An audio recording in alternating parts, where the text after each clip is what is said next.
Hey peeps, it's me again. And I've been thinking about what I'm going to be doing here at all. So I want to get back to the article I mentioned last time, The Tragedy of the Commons, by Garrett Hardin. Um, if you remember, it's about resources and how people, even knowing that that basically their selfish behavior in using the resources that the planet provides, um, will continue to do so, even though even beyond a point where they know that they're hurting themselves. Um, and so that's a strange human behavior, you know. And in regards to that, I want to tell you a story. It's a scientific experiment. It's really interesting because it shows with 100% accuracy. And when I mean 100%, it's 100%. There's no like 99.9, it's 100% all the way. It shows that every person born into this life is born with a good will.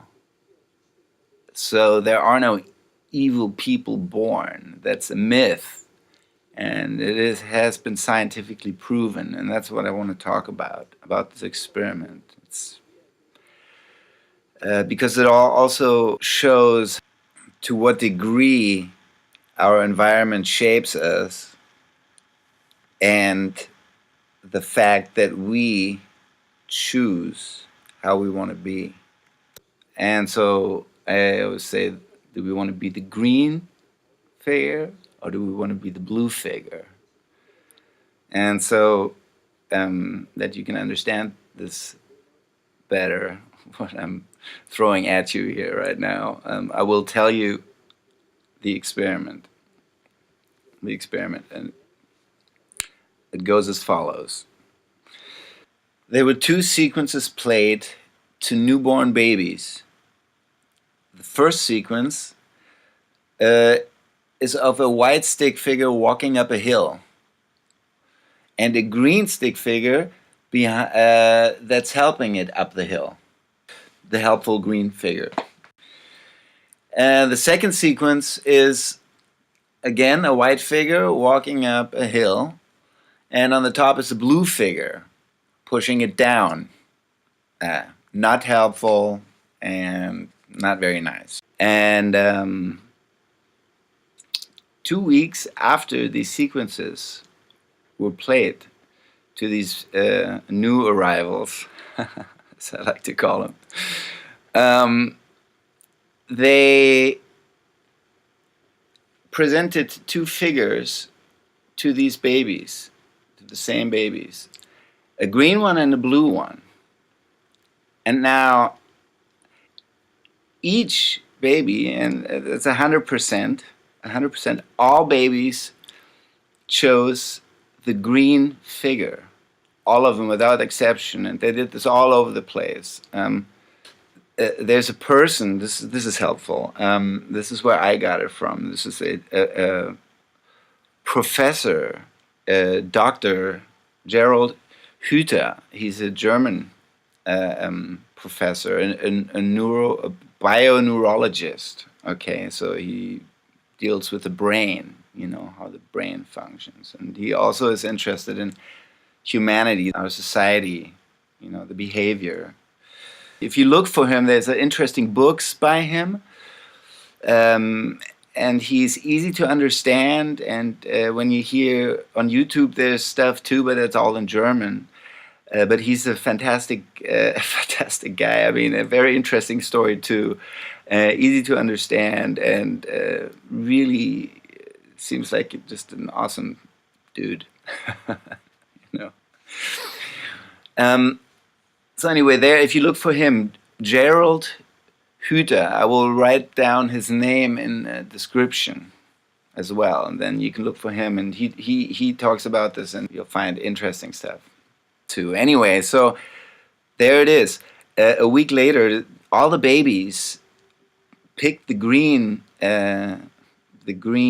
figure, and it indicates that we are attracted to kindness, to compassion, to helpfulness. That these are all traits that we find attractive in our core being. This is how we come into this world, good-natured. And now here's the second part of the experiment.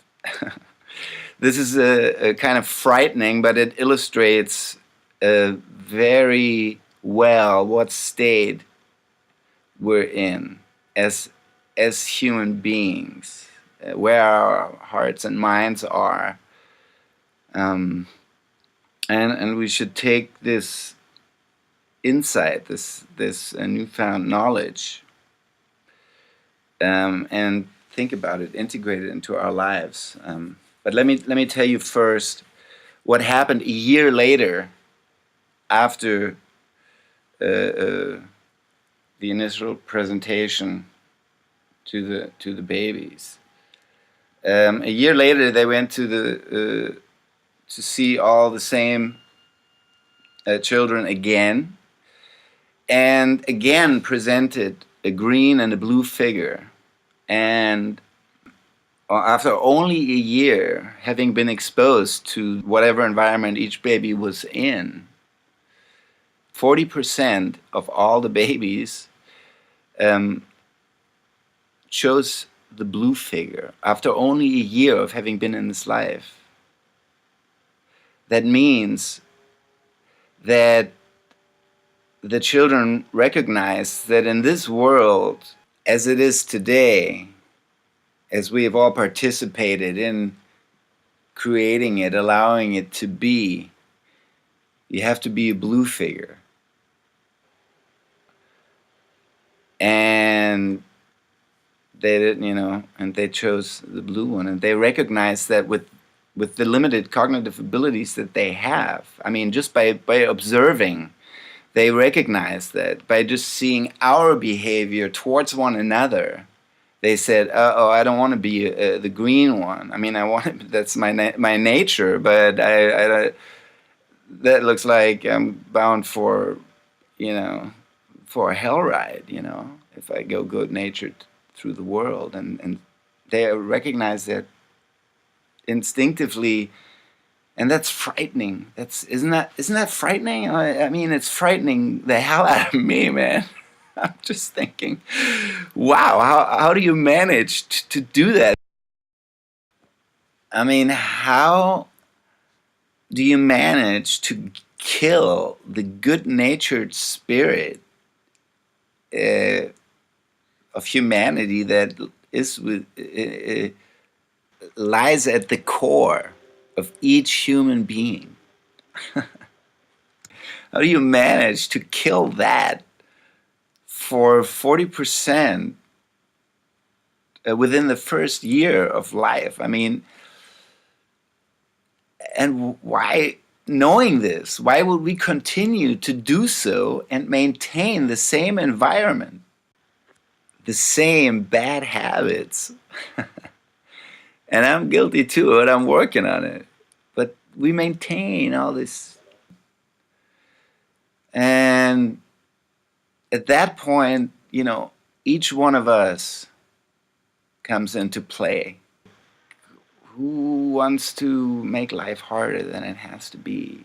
And so we have a choice in every day how we act, how we do unto others. And I always say, hey man, why don't you start treating yourself like you treat others?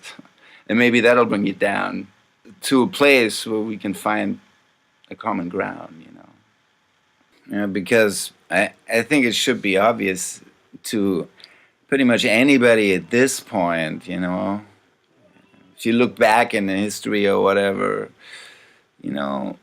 we have to do it, you and I, And he and she and we all together, we, the people. Does that sound familiar? Just be better to each other, supportive. And there, we need to start thinking together for everyone's good and not just our own.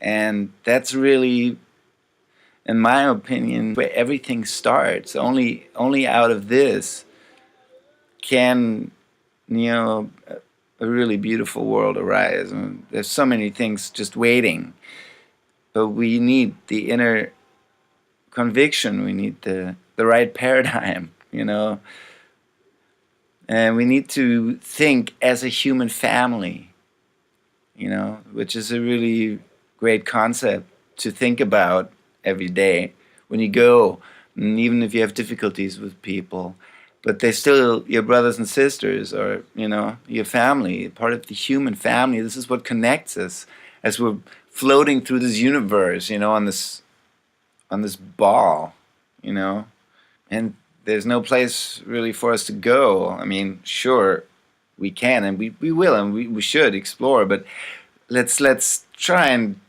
get this in order here first, I mean, what good would it possibly do if we spread our bad habits into the universe? We really need to learn to communicate more effectively. It sounds so robotic, but we need to just, there's a communication problem here.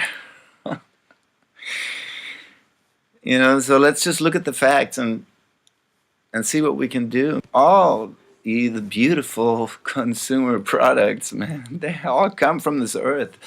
And, all materials are put together through chemical processes and with materials from the earth. And there's like nothing left. We're fucking it up. We're taking so much from the earth that we're fucking up the natural habitat that allows us to live. It's not like we're saving the planet, like the planet doesn't need us, this joke about, Earth talking to Saturn and whatever, and Saturn says, "Oh, hey, how's it going? I get this virus, it's like, but it'll be gone soon, It's just a cold, And then Saturn says, well, what virus is it? It's called humanity.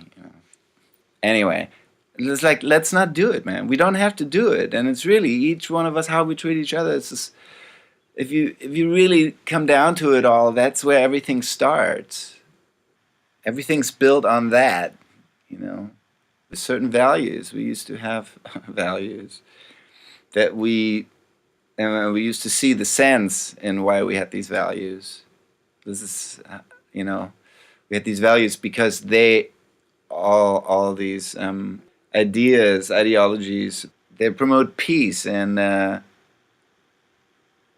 enable trust.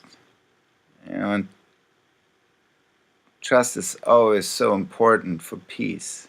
And we just need to participate in that action. Anyway, that's really the point here. And knowing that we're born good-natured, why? And knowing that the tragedy, what happens if we don't pay attention, like the tragedy of the commons, why? Why do we continue on this path? And therefore, I present these 2 points as sort of the seed. To me, it's really those are 2 big considerations, 2 things that are so fundamental to making things better. Knowing our weakness and knowing our ingrained good nature and our strength. And we should create an environment where we can where this potential can unfold, and it's really up to each one of us to have a little courage and to stand up. We need to feed the good in us, stand together and protect it and keep it alive. Our behavior really does affect our environment. And how can things get better when we just imitate bad behavior? So there it is. Think about it.